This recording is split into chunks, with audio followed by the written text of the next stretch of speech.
Antes de mais nada, ajeitar a câmera aqui, para ficar bonito nessa discussão tão importante.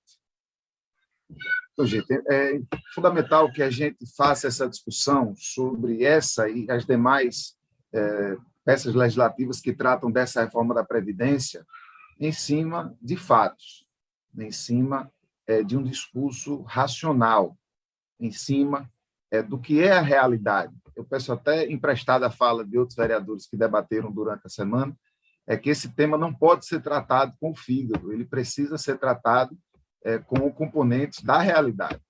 Então, qual é a realidade? A realidade é que nós temos a prerrogativa de discutir e votar essa reforma até novembro.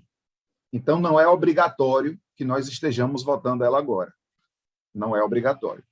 A bancada do governo vai dizer que é obrigatório que se faça agora, que se faça o mais breve possível, mas não há essa obrigatoriedade em canto nenhum. Então, a gente começa já dizendo isso. Depois, é importante que a gente entenda que muitas coisas vão ser ditas, que são mudanças que nós não podemos não fazer. Ou seja, vai se dizer que muitas das mudanças que ferem o bolso do trabalhador e da trabalhadora são inequívocas, assim, não há outro motivo, não tem como, não tem saída.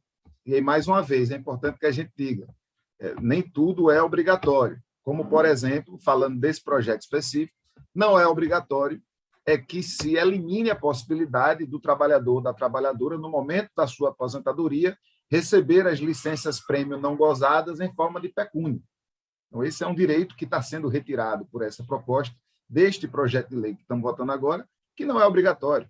Assim como não é obrigatório o aumento da alíquota para 14% para todo mundo. Isso não é obrigatório desta forma.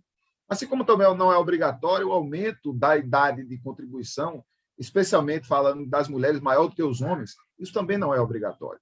Então, é importante que a gente entenda que é obrigatória uma reforma da Previdência até novembro, mas não é obrigatório que seja essa. Importante também a gente dizer, a Prefeitura vai dizer que houve muito debate. Houve debate demais. A gente deixou até vocês fazerem 5 dias de emendas. E veja, dezenas de emendas foram protocoladas. Então, lógico que teve debate. Minha gente, nós não podemos confundir o esforço sobre-humano que foi feito pelos mandatos e pelos sindicatos para propor dezenas de emendas com muito pouco tempo de prazo para discussão. A gente não pode achar que esse regime de urgência garantiu o amplo debate. Mas só diminui de 10 para 5 dias o prazo de emenda, ou seja, diminui pela metade. Mas não é só isso que faz o pedido de urgência. Por exemplo, se esse projeto não tivesse sendo tramitado em regime de urgência, qualquer vereador ou vereadora poderia hoje pedir vistas. É o que faria com que a gente tivesse pelo menos mais uma semana para discutir esse projeto. Seria suficiente? Provavelmente não. Mas já seria muito mais tempo do que a gente está tendo hoje.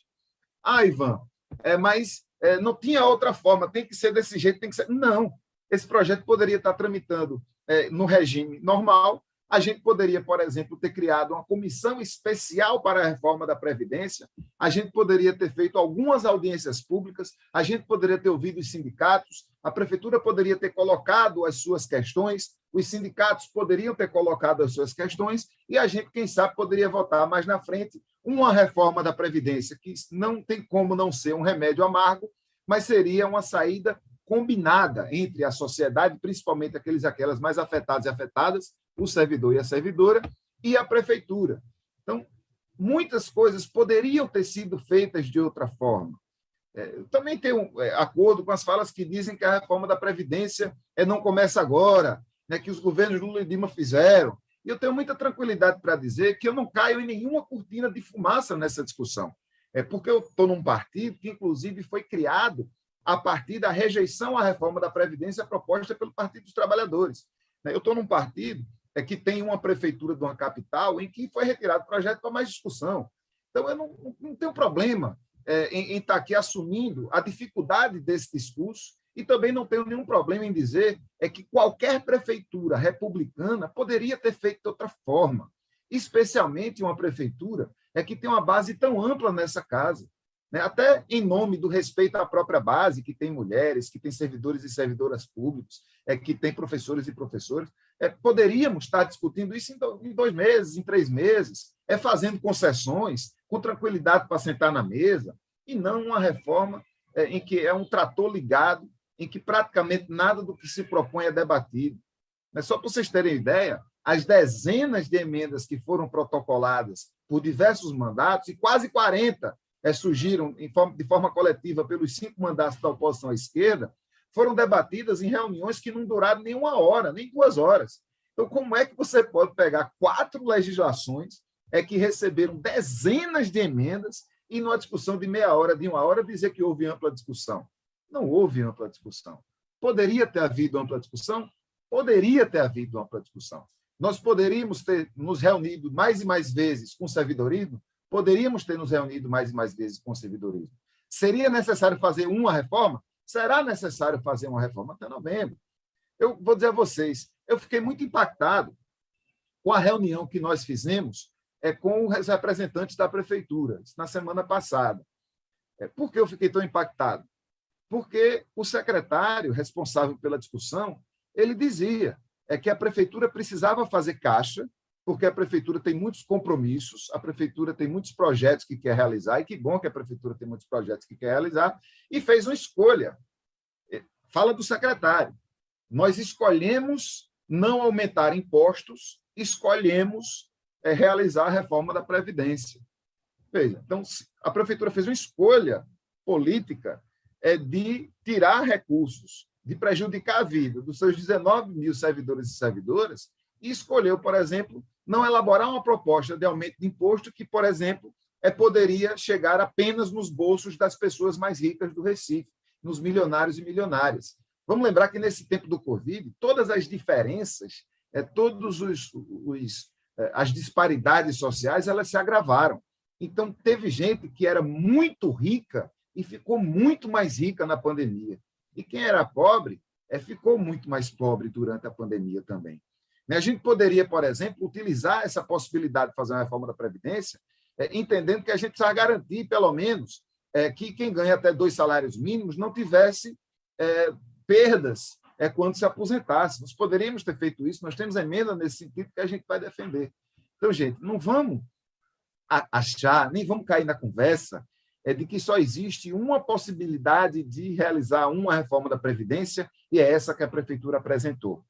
É muito engraçado, se não for trágico, você pensar que secretários e secretárias passaram meses debruçadas sobre essa proposta, no interior dos gabinetes, sem discutir com o Conselho da Previdência, sem discutir com sindicatos, sem discutir com o seu servidorismo, sem discutir com este poder, e aí, na hora que resolve protocolar, demanda regime de urgência, os prazos são atropelados, muitas vezes até a própria discussão é prejudicada pelo tempo de urgência. Eu tenho certeza, por exemplo, que se a gente tivesse num tempo pré-pandêmico, a gente estaria no plenário, a gente estaria com as galerias repletas de gente, a gente estaria com o estacionamento da Câmara lotado, a gente estaria ouvindo gritos que viriam da rua, e a gente estaria talvez um pouco mais preocupado com o que diz o servidor e a servidora do Recife. Dessa forma online, a gente perde um pouco o calor da rua, a gente perde um pouco a necessidade de ouvir as pessoas, mas eu queria chamar a atenção da gente, senhoras e senhores, vereadoras e vereadores, vossas excelências, que ainda tem tempo da gente reverter isso. Para falar especificamente desse projeto de lei que muda a lei orgânica e que abre as possibilidades de outras reformas que serão votadas nas leis subsequentes. São 4 legislações que nós vamos votar hoje. 4 legislações importantíssimas. Essa primeira é a que muda a lei orgânica e que prepara as mudanças que as outras leis que serão discutidas ainda hoje, a gente gostaria até que não, mais uma vez, repetindo o apelo que foi feito pela vereadora Dani Portela, através de um requerimento que não pôde ser votado nessa casa, tentando um pouco sensibilizar a liderança da base do governo para que converse com o Poder Executivo e possa ainda tem tempo, de fazer esse gesto pela democracia, fazer esse gesto pelo Poder Legislativo, fazer esse gesto pelo servidorismo público e retirar esse projeto. Na semana que vem, a gente faz um requerimento, cria uma comissão especial, dá a essa comissão um prazo de 2 meses, 3 meses, para realizar audiências públicas, para colher sugestões que venham da sociedade civil, que venham dos especialistas e das especialistas em previdência, mas que a gente não precise forçar ao servidorismo público, agora, num tempo de pandemia, um projeto de reforma que é tão ruim. E ele é muito ruim, Excelências. Ele pode ser até melhor do que o do governo federal? Ele pode ser melhor do que o do governo federal. Eu não votei em Bolsonaro, eu fui contra a reforma de Lula, eu fui contra a reforma que Dilma queria fazer, fui contra a reforma que Temer queria fazer, fui contra a reforma que Bolsonaro fez e tenho toda a tranquilidade do mundo para insistir em ser contra essa reforma. Eu estou do lado da política que compreende que o Estado precisa servir também de mediador, que o Estado precisa servir como uma instância que equilibra relações econômicas e de poder. O Estado precisa servir para cobrar mais em forma de dinheiro de quem tem menos e distribuir mais em forma de política a quem tem menos. Precisa cobrar em forma de dinheiro cada vez mais a quem tem mais. Eu peço que editem minha fala direitinho para não parecer que eu estou dizendo errado. O Estado precisa cobrar em forma de dinheiro, taxas, impostos, contribuições, mais de quem tem mais e distribuir mais a quem tem menos em forma de políticas. Então, se há problemas com um dos fundos, que é o Recifim, a gente tem dois fundos, a gente tem um fundo deficitário e outro fundo superavitário. Então, por que é que a gente não se debruçou sobre outras possibilidades de a gente garantir a sobrevivência da nossa previdência a partir, por exemplo, de cobranças de mais de quem tem mais, e não tirar do bolso do trabalhador e da trabalhadora a perspectiva de fazer caixa para a prefeitura. Gente, eu vou ainda continuar falando, porque eu tenho certeza que posso chegar aos corações de algumas pessoas da base. Nós somos 39 mandatos. Hoje nós estamos com quórum, inclusive, bem alto. Tenho a impressão que não faltou ninguém hoje. Então, dos 39 mandatos, nós entendemos que 28 se identificam com a base do governo. 28 mandatos nessa casa estão na base do governo do PSB. São do PSB ou são de partidos aliados. Para que seja aprovada essa reforma, precisará 24 votos a favor.